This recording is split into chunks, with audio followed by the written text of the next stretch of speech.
Hey everyone, Ricky Shockley with Med Spa Magic Marketing, and this is part 4 of our 2026 marketing series where we show you all of the strategies and tactics that we're using right now to get results for our clients. We're not holding anything back here.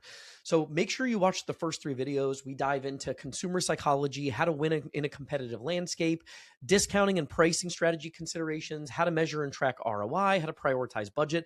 Those are really, really, really important things that, if you don't watch those, I think you're going to be missing some of the most important context to the rest of this series. So part 3 was our Facebook ads walkthrough. We literally showed our top performing meta ad strategies, all the details around the offer framing, offer selection, price points, creative copy, and everything in between. But today we're going to be talking about the bad leads problem with Facebook ads and lead nurture in general. So specifically with Facebook ads, you're going to see like 80% or more, maybe 90% of your leads, especially when you use a lead form, which is what we coached on in the previous video, which is the lowest friction version of lead capture. 90% of those people are not going to convert. And that's okay as long as the 10% that do convert, the math makes sense. And that's what we typically see with Facebook ads. But even on a Google ad that's successful, conversion rates 25 to 33% typically. So the vast majority of our leads do not convert. So the thing that people usually take away from that is, well, the leads aren't good. And that's not the reality. The reality is that there's a different sensitivity on each phase of the buying cycle. There are a lot more people that will fill out your lead form than those that will actually make the decision to book and pay for service. So how do we increase the chances that more of our leads are booking and paying and showing up for services? We're going to talk about that here today. But some other realities, you don't want your staff chasing down leads that weren't serious, right? If somebody filled out a form, especially on Facebook and Instagram, and they had no real intention of ever booking, they were just fishing for information or browsing. I don't want my staff day after day after day wasting time and energy. Time is money, and we're wasting money by chasing down non-qualified leads or non-serious leads. The caveat, though, is you still need aggressive and consistent follow-up, or you're going to be leaving money on the table because you have a subpar close rate. So let's go into this little slide, which I really like here. This is from a guy I saw present in an agency group that we're in. His name is Jason Hennessy. He's one of the owners and I think founders of one of the biggest SEO agencies called Hennessy Digital in the United States. And he made this really great post on his personal Facebook page a couple of months back that really stuck with me because this is what we talk about with our clients as well. And it's always nice to have somebody else saying what we believe to add validity. So I'm going to read this. This is from Jason. I'm fully committed to AI. I chopped this up, by the way, caveat here. There's dots if you're seeing the visual because it was a longer post. So I just cut some of the fluff out to keep the core point still intact. I'm fully committed to AI. My team and I spend most of our time discussing how AI and automation can drive efficiency while improving performance for our clients. I could go on and on about the tests and experience we are running with AI at Hennessy Digital. That said, I believe the defining word of 2026 will be authenticity. We're already seeing law firms, he specializes in law firm marketing, consider moving their entire intake process from humans to AI agents, which I think is a terrible idea. We will also see more firms using AI-generated videos of themselves on their websites and social channels. It works, but does it feel real?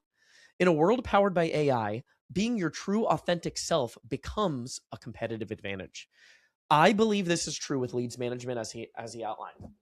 We want to automate the parts that make sense to automate. But when we have a hot prospect ready to have a conversation with someone at our practice that knows what they're talking about, that can represent our business the way that we want to represent it, I think that if you can avoid it, it's a mistake to outsource that activity. Now, if you feel really confident that there's no drop off and the people that are doing your leads management represent as well as your front office staff could, or someone that's actually in the office, great. You've cracked the code. Keep doing it. But I think there's something to be desired when people feel like they're talking to a salesperson or a middleman and not someone that actually works in your business. As a brick and mortar med spa, the personal connection you develop with your clients starts at the lead phase. Danielle from Deluxe Aesthetics in Fort Lauderdale, when we had her on the podcast, talked about this. She said, if you're not developing a relationship at the lead phase, you're missing an opportunity. The relationship and patient experience starts before they even get in the chair. So we're going to talk about what to automate and what I recommend keeping manual. So how do we have some form of automation so that we're not chasing around the non-serious leads? And that we can automate the first part of our workflow when there's not a two-way conversation happening, right? Right now, we're basically still advertising to these people because they have not actually done what we want them to do. They haven't asked a question. They haven't inquired about booking an appointment. They haven't scheduled. They just filled out a lead form. So we're sort of still trying to just figure out what they're up to and if they're actually serious about doing business with us.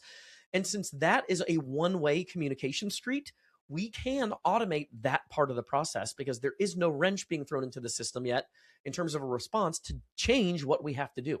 And so this really matters because if I know a new lead that comes in, the best way to nurture that lead is to send them an email, text them, leave them a voicemail, and then to do all three of those things again the next day and to do that again 48 hours after that, then I can automate a good chunk of that process. So you can still add manual touch points if you feel like it's worth it. And I will add, the businesses that I've seen that have the highest close rates, they are very proactive about manually following up with the leads, or at least manually responding to the leads that inquire at the very least. But this part of the automation, I think, is a good balance here, which is we're going to pre-build the text messages, voicemail recordings, and emails that we would send to a non-responsive prospect. So I'll show you a little bit what that looks like in a second, but consistent, diligent, and timely follow-up definitely do matter. And our general cadence here is we're going to do this about 10 different touch points, at least in the first 3 weeks. And we're primarily going to lean on text message. That's the thing we're going to rely on. I want to talk about the need for speed when you do need to jump in and reply to a prospect. So when they break the chain here, they throw a wrench in the system and we actually have to correspond.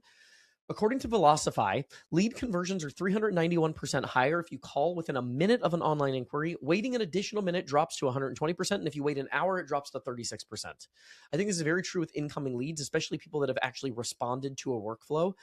So someone needs to own this process of leads management, right? Your front desk can absolutely own this process in most of your businesses as long as they're trained and they're diligent and timely. They've got a system up where they're able to correspond with incoming leads in a timely manner. This should be something that either is on their desk or someone else in the business that can wear that hat.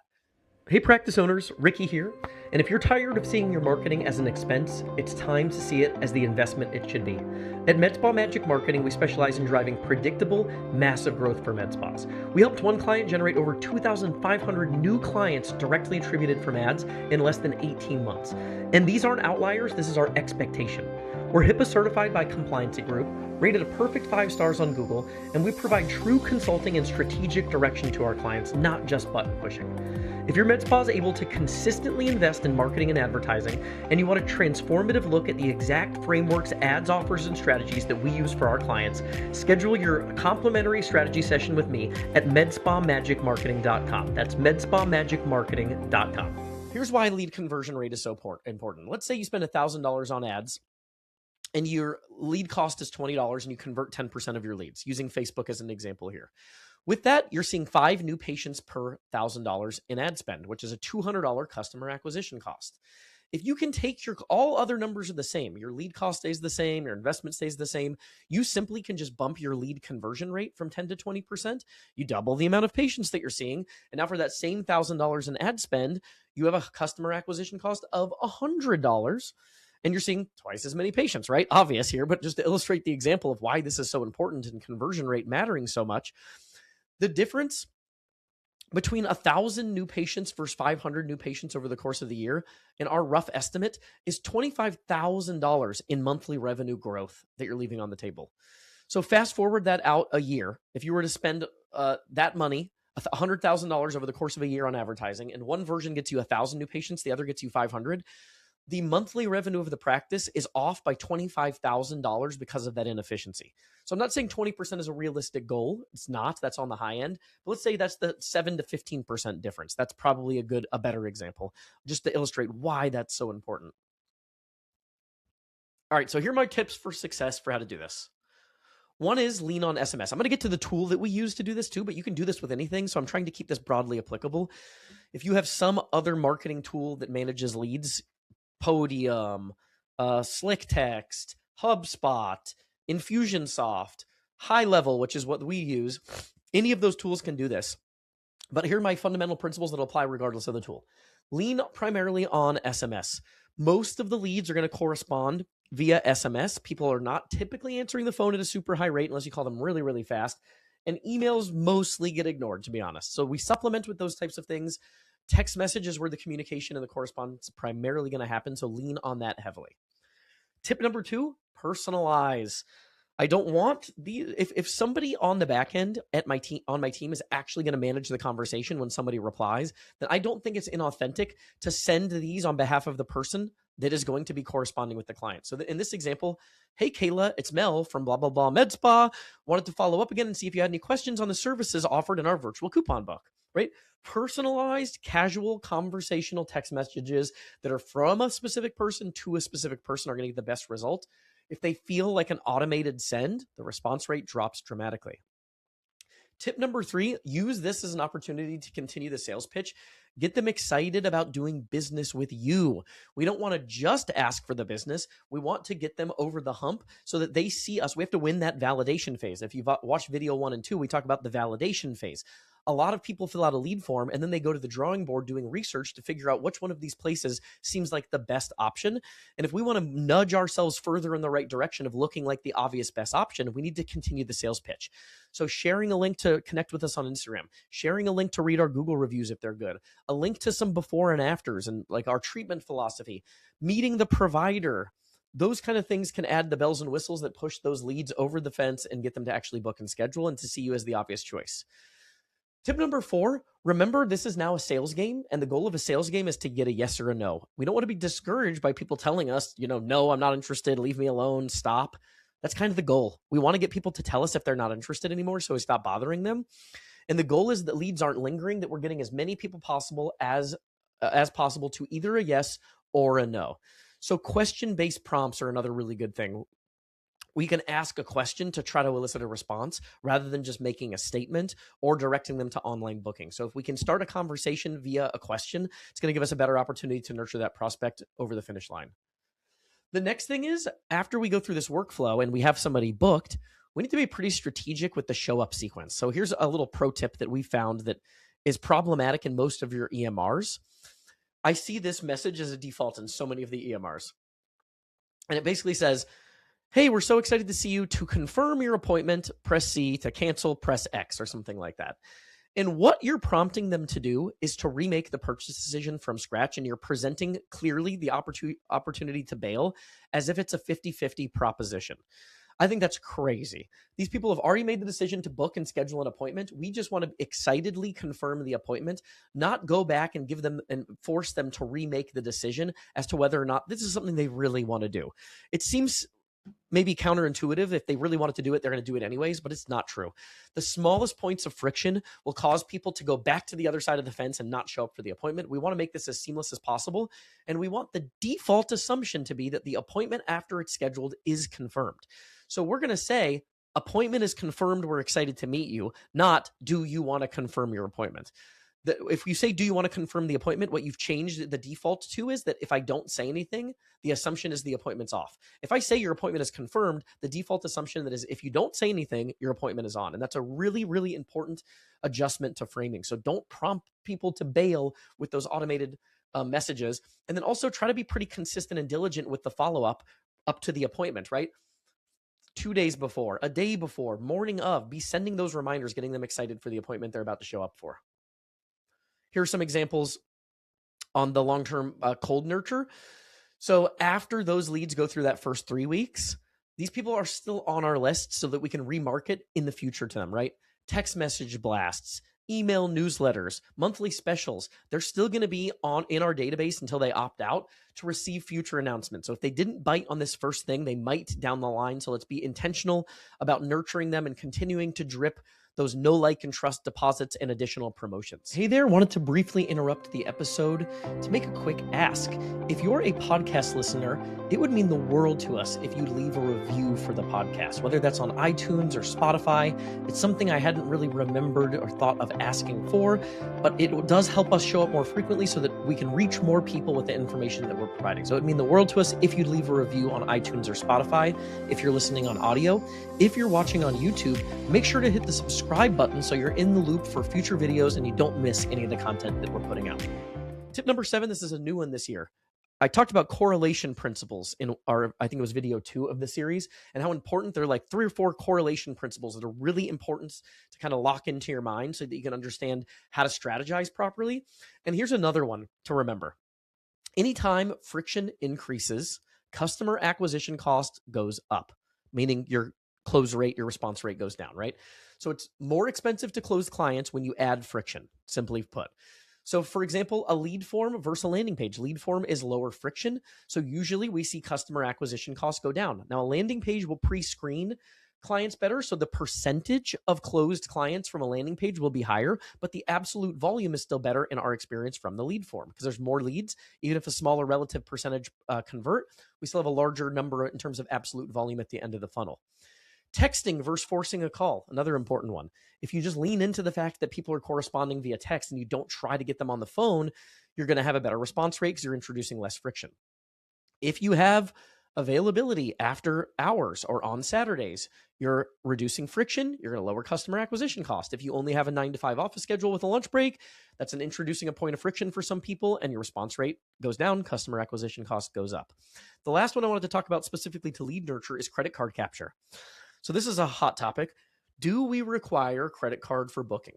And this is a decision that can ebb and flow as your business needs change, because every business is a little bit different in terms of what they're willing to accept in terms of a trade-off.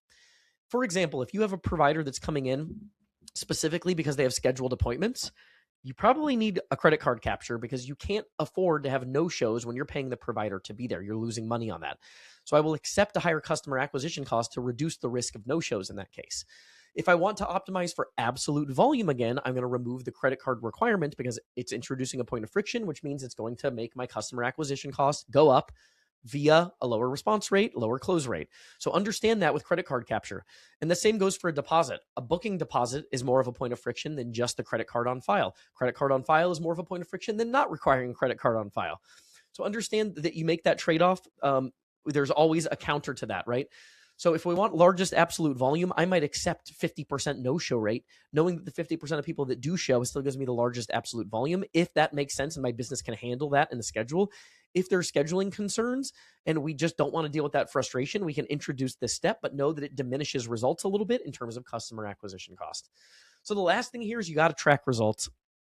If you're doing leads management properly, you should understand all of the numbers and the dynamics that we explained in video 2, which is how much do I pay for a lead? How many leads turn into booked appointments and show up for service? How much do those people spend on the first visit? And how many of them do we retain post first visit? Those are the most important metrics to measure. We do this in the high level dashboard. We actually automate this for our clients. So we hired a developer. So we have a full-time developer now that helps us integrate the high level with the high level account, which is our leads management tool that we use, with your EMR. So this data kind of shares in live time. But at the very least, you could do this with a spreadsheet. You could literally get all the leads that come in from Facebook or Google Ads or the website on a spreadsheet, and you can keep documented records of the status of the leads manually. So it's possible, even if you're doing it manually. This just makes it a little bit easier, but it's very important to track results so that you have a pulse on what's happening and that you can prove your marketing is doing what you want in terms of producing an ROI and not working as an expense. So last slide here. Again, I mentioned we use High Level. So I just screenshotted last year. This is an old screenshot of the website for High Level. That's the tool we use. If you wanted to explore that on your own, we include the free sub account as part of our agency retainer. So our clients that work with us, we plug them right into this tool. We build it all out for them. We help them with everything except for the leads conversations. We help the automation workflows. We build the opportunities pipeline. But again, even if you track this in a spreadsheet, it's important to track and it's very doable. We did that for a long time before we started using High Level a few years ago. So you don't need this, but it's a nice thing to have. So again, I hope that was helpful today. The lead nurture process, how we help our clients with that, kind of where we draw the line between what makes sense to automate and what makes sense to still have as a manual part of the process that ties into customer service. Thanks, and we'll see you on the next one.